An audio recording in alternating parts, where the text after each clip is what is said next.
Hello everyone and welcome back to my channel. If you're new here, welcome. I'm Ashley Dreaming and I love cozy games. In today's video, we're actually going to be designing the neighborhood area for Fauna and Molly. The first, I'd say half of this video is scenes from my live stream on Twitch. So if you'd like to see me designing live, be sure to follow me over there. Well, let's get into it.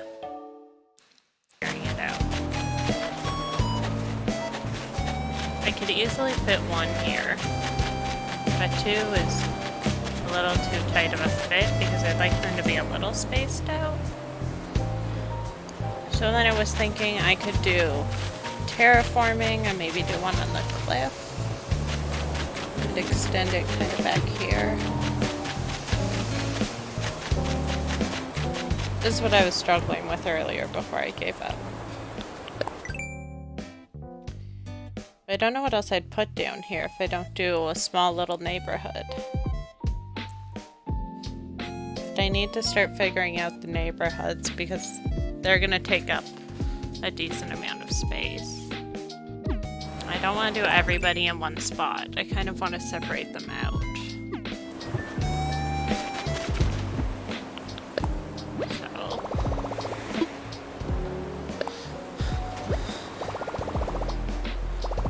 I think I like the idea of having one at the bottom and then making a cliff and maybe putting one or two up there. So you'd have the cliff in here. I don't know what I want to do with resident services is also my problem. There was so much back and forth about this. I could not decide where I wanted to put the house, how I wanted to build the cliff. This took hours to do. I think I streamed about an hour and a half of it before I had to give up and take a break. I came back to it later, fixed it up a little more. I think total it was 3 different sessions. Each one was probably an hour or 2. This is the most time I've spent on any of the areas so far. I wanted it to blend in with the entrance a bit while still being its own thing and have enough room to have actual yards for them. Like I knew I wanted a pond in front of Molly's house because she's going down at the bottom of this cliff. And then upstairs, wow, on top of the cliff. I wanted to do some waterscaping up there too, and I was trying to terraform this in a way that looked natural and had enough space. So you're going to see a lot of me going back and forth about what I want to do, because I could not decide. I figured putting in the ramp and moving the house might help me out a bit. So I at least put the ramp in here and then kind of went from there. So I wanted to gauge where I wanted to put Molly's house before I started working on the cliff itself.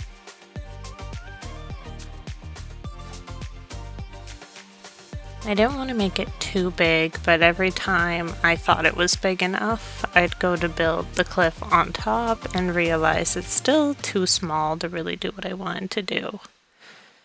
So I saw photos on Pinterest actually of neighborhoods, and there's some where the one house is more sunken in, so there's cliff all around the sides and the back, and then it's just kind of nestled into the cliff. And that's kind of what I wanted to do, partially to hide resident services and partially because I thought it'd be a cute idea to have the house sort of built into the cliff. So here's me trying to figure out where exactly I can put the house in order to accomplish this. And I moved Molly to get a feel for what the lower area looked like. This is me coming back in later after giving up earlier because I was so frustrated with this. I think that's my biggest piece of advice. If the terraforming is starting to frustrate you, walk away for a while. Come back to it with fresh eyes. I found this so much easier to terraform after taking some time away from it.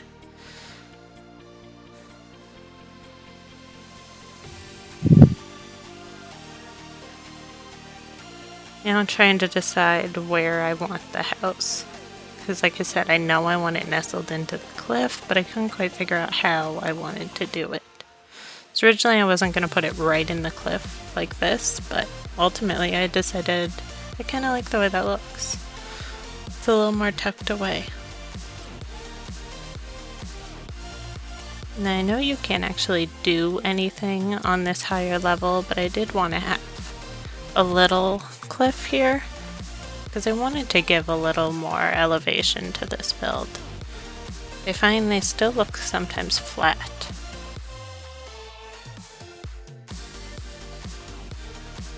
I had wanted to do a waterfall on this, but it literally lets you do nothing with the higher build.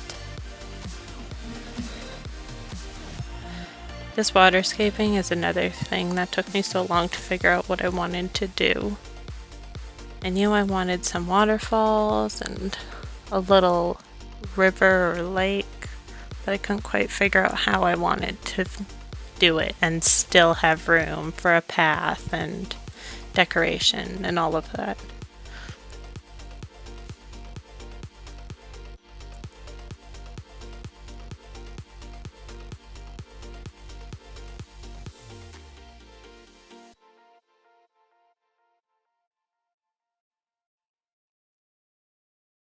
I do feel like the more I do the waterscaping and terraforming, the more I'm starting to learn what I like and don't like and how to kind of make it look like the photos I'm seeing.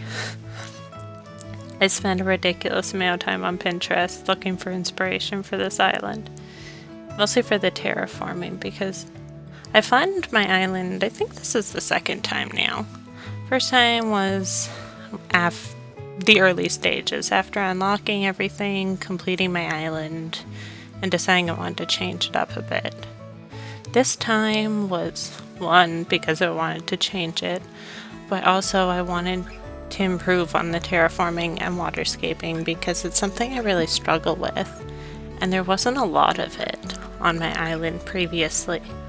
Like there'd be one giant cliff, and then that would be that. It didn't have any shapes, there were just a bunch of rectangles.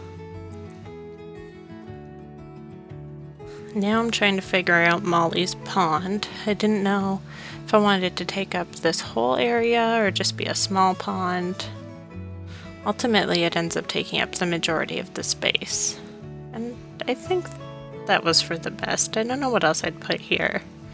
I could downsize it and put maybe some furniture, but I think I like having it all taken up with the lake.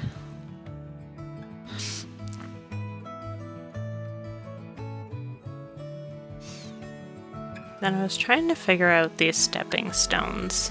I wasn't sure how I wanted to go about it, but I thought it'd be a cute little touch. She has some stepping stones to walk around the pond and head over to the beach if she wants to go. Yeah, eventually it won't be full of flowers.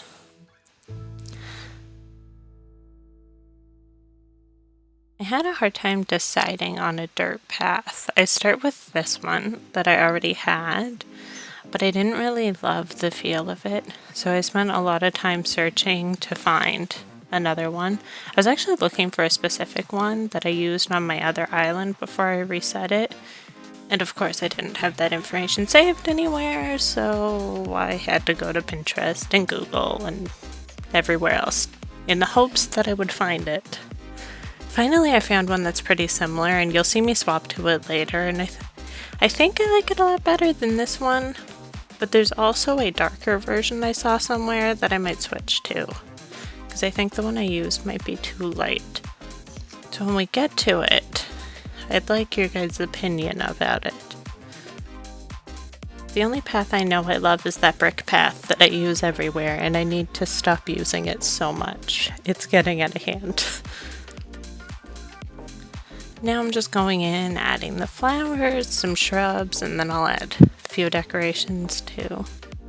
I really wish I could put decorations on that top cliff, but it's not too bad. You're never really up in this area to see if it's bare.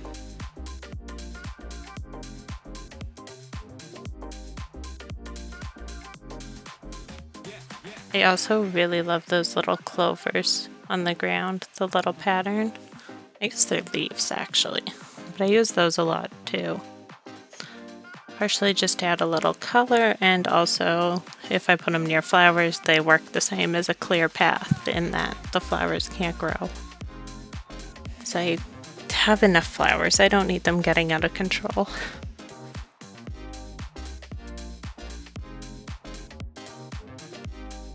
I tried to add a few pops of color in without going overboard because the island is still mostly whites, yellows, and greens, but I thought it was getting a little boring, so I have a few pops of color like with the butterfly and little things like that.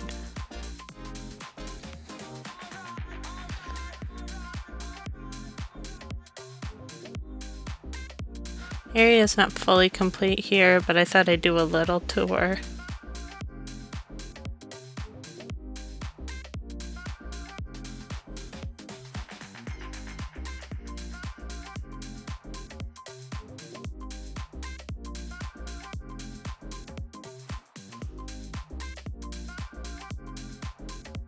I love the winding path around the island.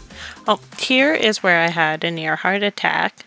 I was coming up here to put Fauna's house, only to find out there's a tarantula right there. Almost walked right into it. I don't know how I didn't get stung. And then I tried to be calm when catching it. I say tried, I really was not calm at all. But somehow I had perfect timing and caught it. That rarely happens. I expected a fail.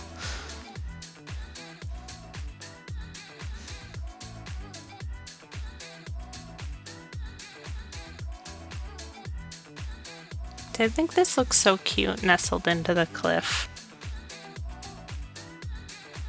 I think it works having a deer villager up there. Now I'm just going in, adding a few more details, because it still felt a little empty to me. I think eventually I might go back to all these finished areas and take out some of the decoration if it feels too crowded. Because right now I like it, but I think maybe when the whole island's done it might feel too crowded to have the areas all like this.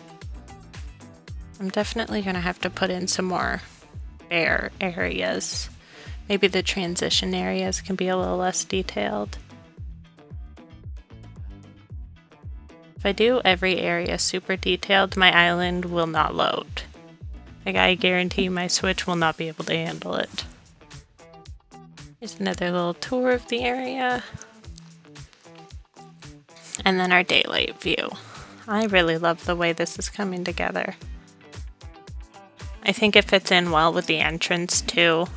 They look like they blend together, which is really what I want for the island. I want every area to fit in with the next area, which will get more challenging later on, just because I am building kind of everywhere. Like, I have the museum and park at the back. I have all of this at the front. Like, everything's being done in pieces, so it might get hard to fit it together later. But for now, I like how it's turning out. So this is the new path I was talking about. Do you guys think it's too light? Should I go with the darker version that I've seen? Or do I keep this? I need opinions. I don't know which is best.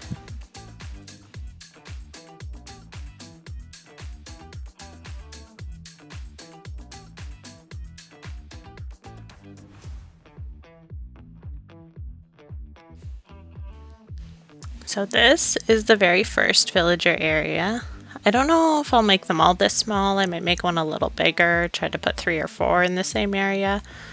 But I like the idea of just 2. It's a little more private. I don't want them all together.